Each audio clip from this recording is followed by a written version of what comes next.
Okay, quiet down. Thank you guys for your patience. Thank you. Okay, absolute values. Does anyone remember what an absolute value means? Yes. No. Anyone know what absolute value means? Definition. What do you know about absolute values? Yep. Exactly. Exactly that, Trevor. Yes, give him a hand. He found that somewhere filed away in his brain. Because it's filed there away in your brains too. You just couldn't find it as fast. Okay? Absolute value is the distance from zero.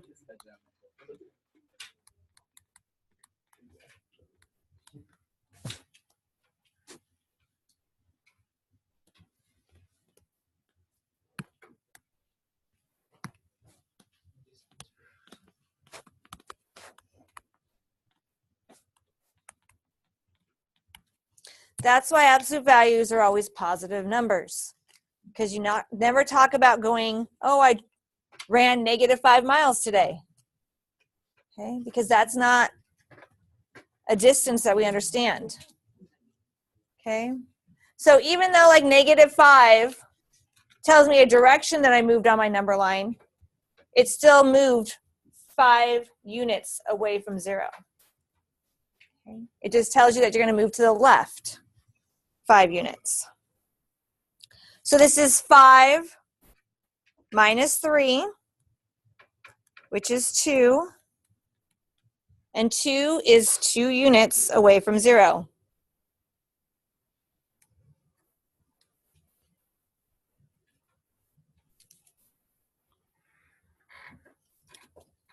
Then this is -6 plus 2. You do the math inside the absolute value signs. That gives you -4. And then -4 is 4 units away from zero.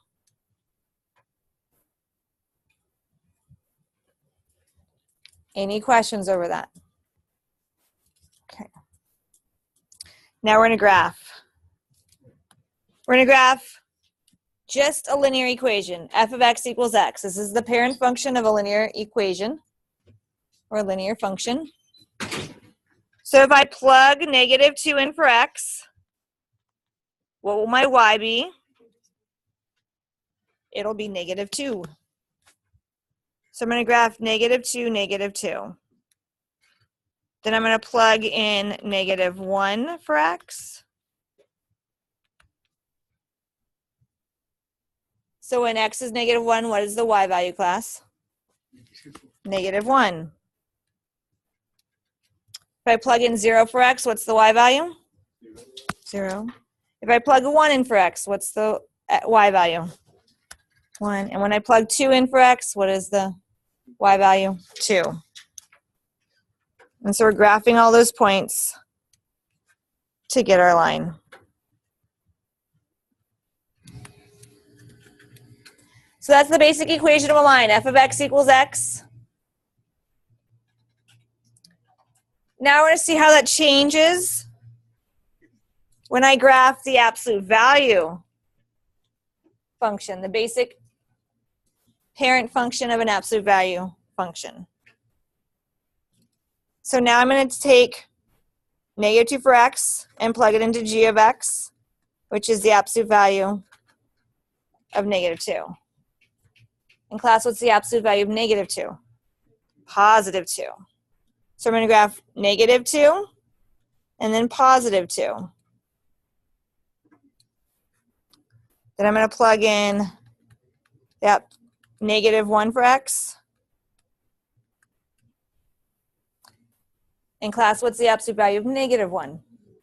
+1, good. So I'm going to graph -1, 1. Then if I plug in 0, what's the absolute value of 0? 0. Okay, and then when I plug in 1, what's the absolute value of 1? +1. Okay, and the absolute value of 2, 2. So this is a graph of an absolute value function.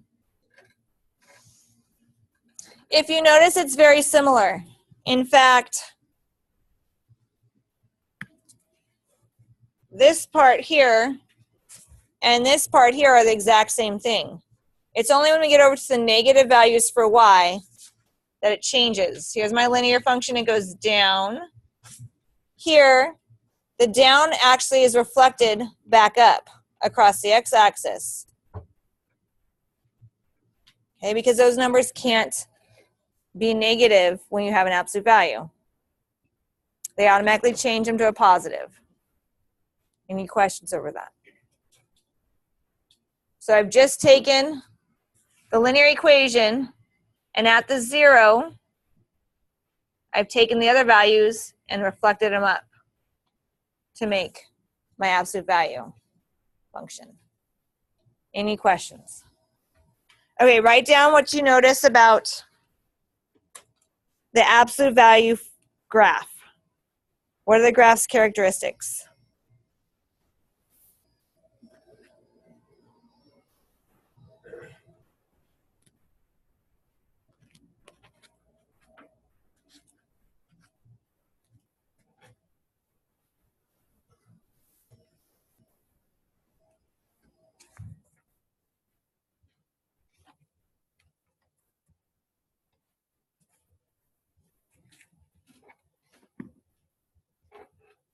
Okay, Aaron, what is something you noticed? Okay, they have positive slope here.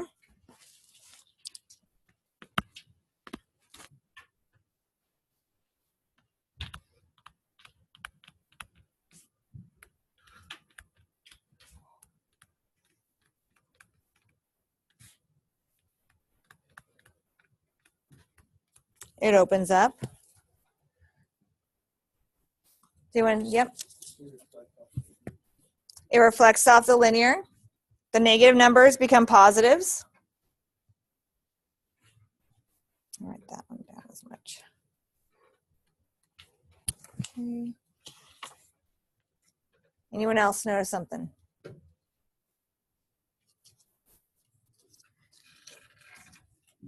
What is the shape of an absolute value function? Yep. Kind of like a V, right? Our quadratics were the U shapes. Okay. Linear is a line. Okay. Absolute values are going to be shaped like a V.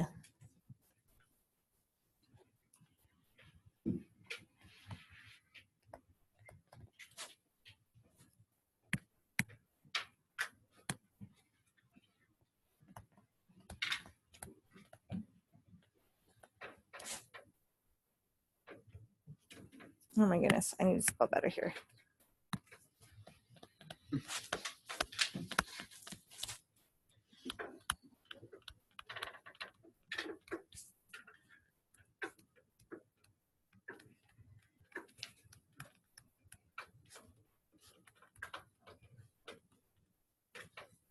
Okay, they're shaped like a V. Any questions over that? Okay, now you should have, should look familiar to you because we filled in the same type of chart for a quadratic function. The only thing difference is instead of having the absolute value bars, I had parentheses and then squared for a quadratic.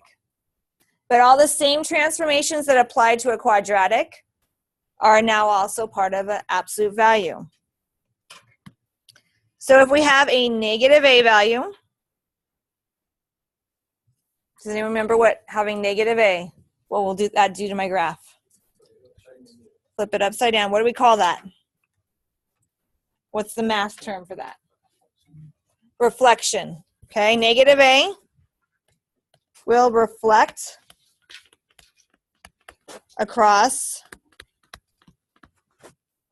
the x-axis.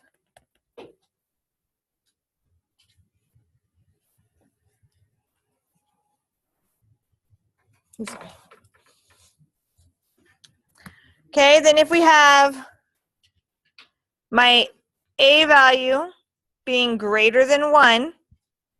So if that A value is 2, can someone raise their hand and remind me what happens then? It stretches.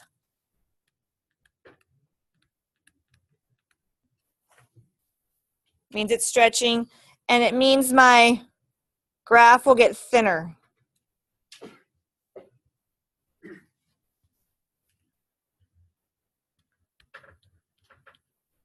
Now, if my A value is in between 0 and 1, that means it's a fraction. Like 1/2. Can somebody raise their hand and remind me what's going to happen to my graph? Okay, let's call on someone. Hiba, what's going to happen to my graph if it's a fraction, like 1/2? It shrinks. We call that a shrink, vertical shrink, and that means my graph gets wider.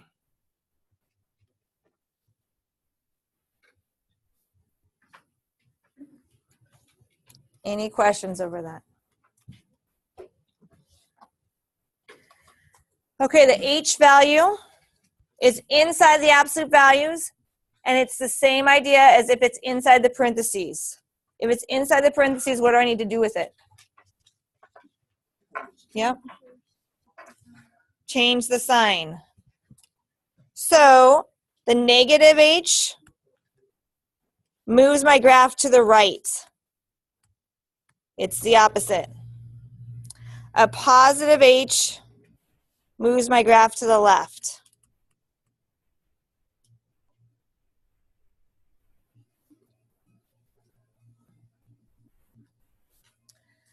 The K is the Y value, so that moves my graph up and down, and it's just as it's written. So positive K moves it up, negative K moves it down. Any questions over that? It would be more for like, what is it called? Animation. So they can shift a character around. Okay. All of these transformations are done through that, like with that with animation.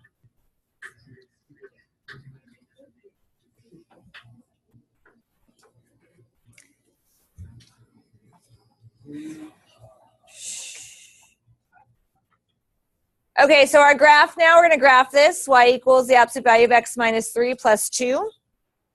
So we need to first identify the vertex.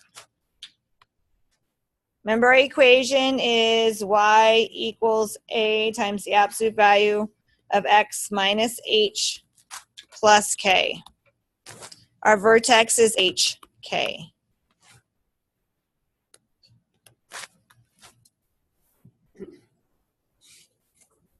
So Alyssa, what is my vertex here? 3 and 2. And remember, inside the absolute value signs, you need to change the sign so this becomes a positive 3. So we go where x is 3 and y is 2.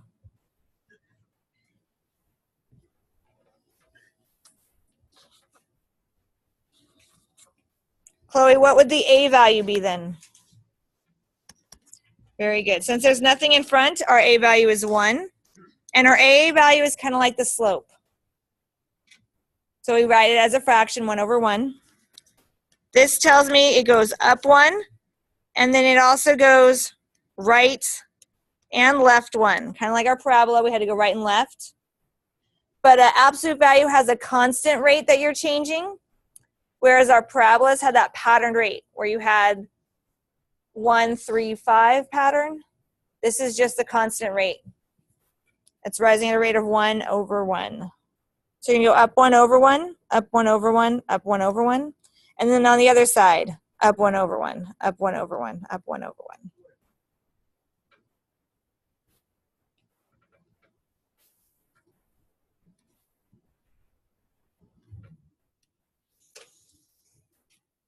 Any questions over that?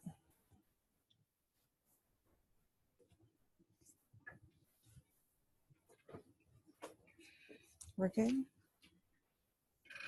Okay, next one.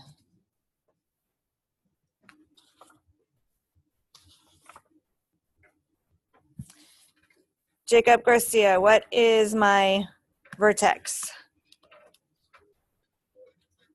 What is it? 2 and 4. 2 and then 4 is my vertex.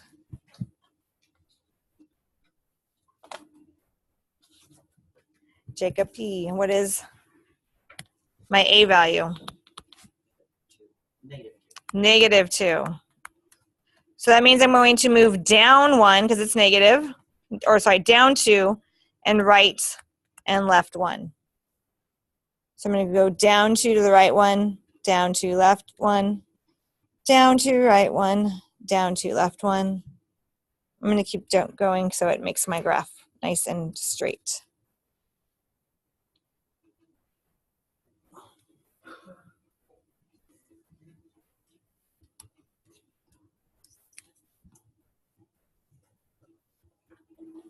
Any questions over that? Pretty easy to graph, right? Mm-hmm. Good.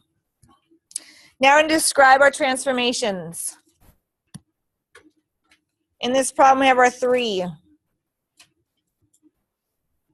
Okay. 3 is greater than 1, so that is a stretch.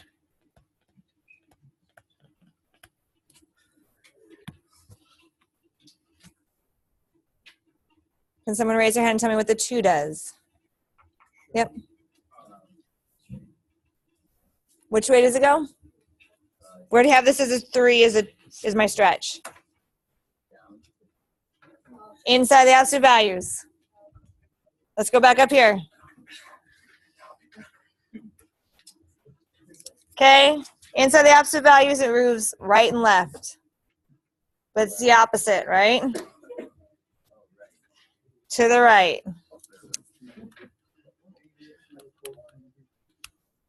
Right 2. Okay, and what does the 3 do? Up 3. Any questions over that? Okay, do the next one in your pairs.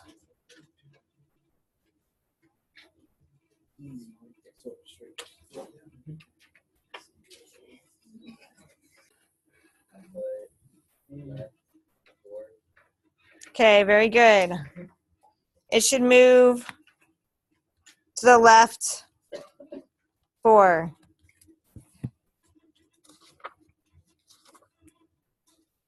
Isaac, what's something you wrote down? The negative reflects across the x-axis. Very good. This negative in front reflects.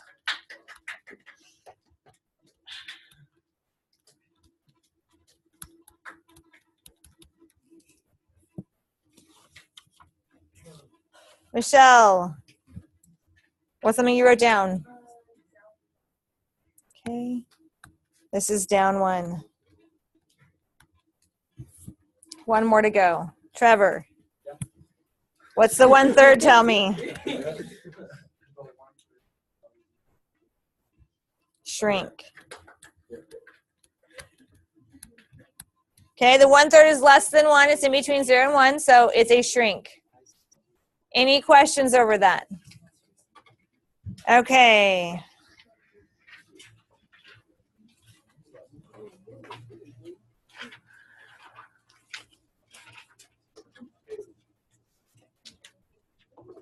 Okay, what is the equation of the following function? So now they're giving you the graph and they want you to come up with the equation of it. So we're going to use the equation f of x equals a times the absolute value of x minus h plus k. Remember our vertex was the hk.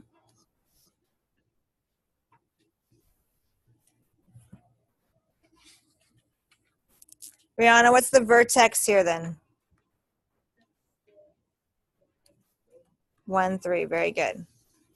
Then we just need our a value. And our a value is kind of like the slope. I rise 2 and run 1. So my a value is 2. Any questions over that? So then I'm going to plug that into my function. F of x equals, I get 2 in front for the a value. X minus, oh, I didn't put an x. X minus 1 for the h value. And then plus 3 for the k value.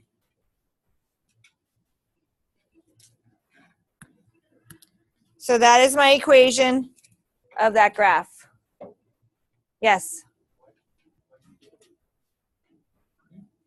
Because it's kind of like the slope. I rose 2 and ran 1.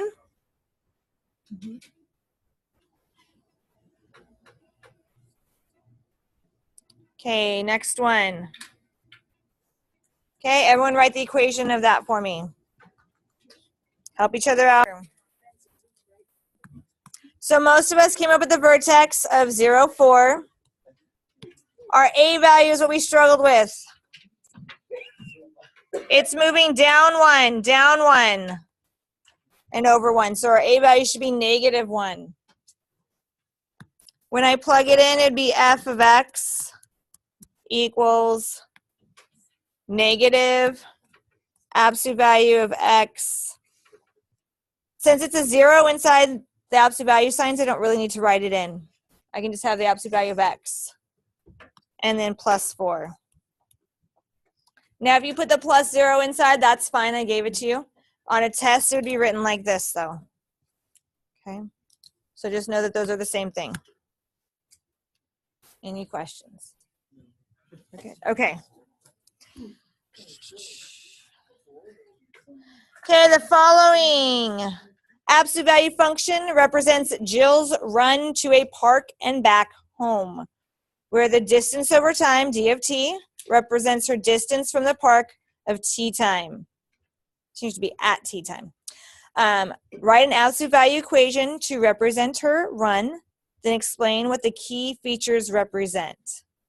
So I need you guys to write the absolute value equation for that. Okay. We need to identify the vertex.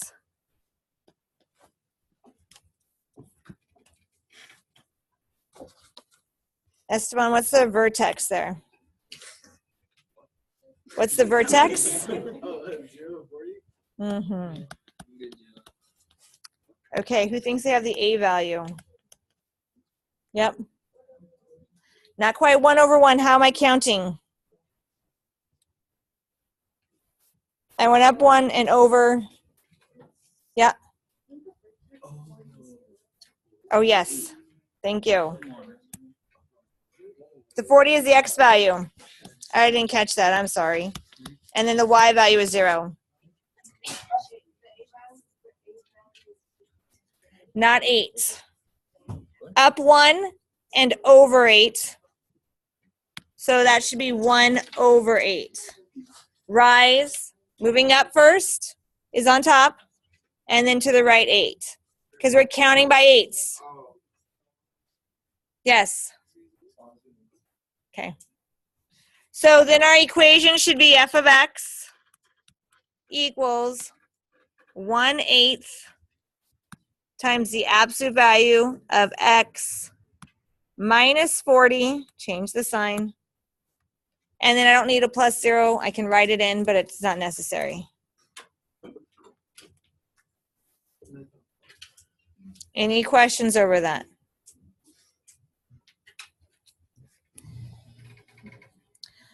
Okay, so now in this, here's my x-intercept. According to what they gave me about Jill's run, what does the x-intercept represent? What does it tell me? Any ideas? Yep.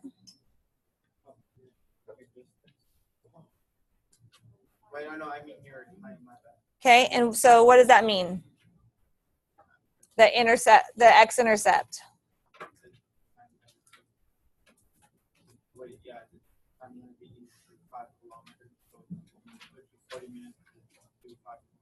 Okay. So yes, that does.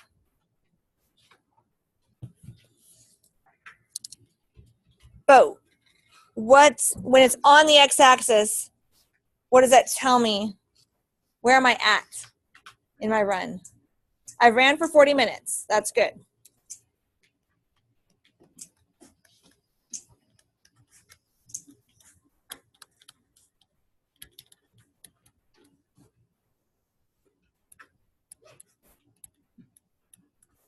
Okay, it took me 40 minutes to go 5 kilometers. Okay, according to my wonderful little place, where am I at now? What's my story tell me? And when y is 0, where does that mean I am? Where am I at?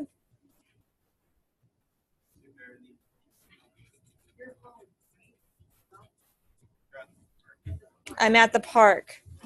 The distance from the park. So here at 5, I'm at home, but here at 0, I'm at the park.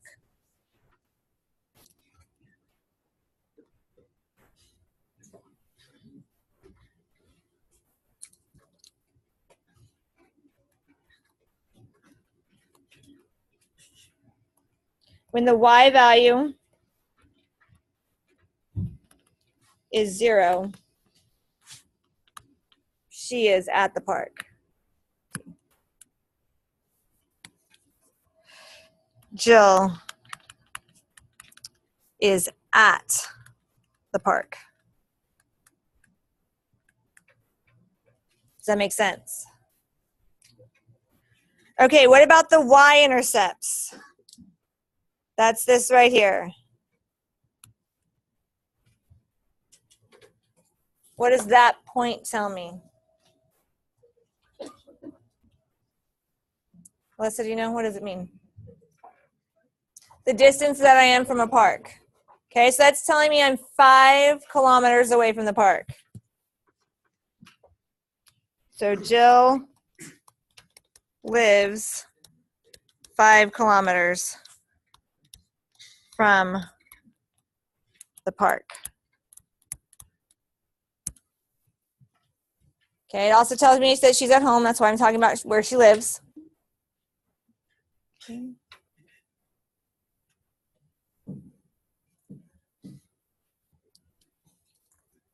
Any questions over that? How far did she run that day?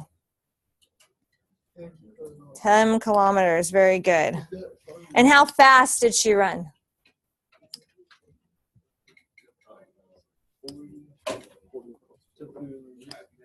If you look at the equation, you can tell how fast she ran. Okay, what does the 1 represent? Time, distance. What's the y value? Distance, right? So 1 kilometer in 8 minutes. So she's running a kilometer every 8 minutes. It's similar to a mile. We don't use kilometers. I don't know exactly the 5 kilometers equals 3.1 miles. I know that. So what a 5K is. So we could kind of get that if I divided it. Let's try.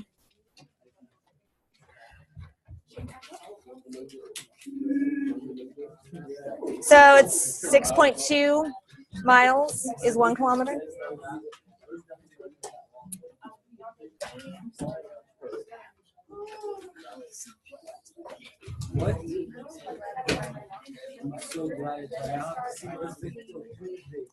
Okay, so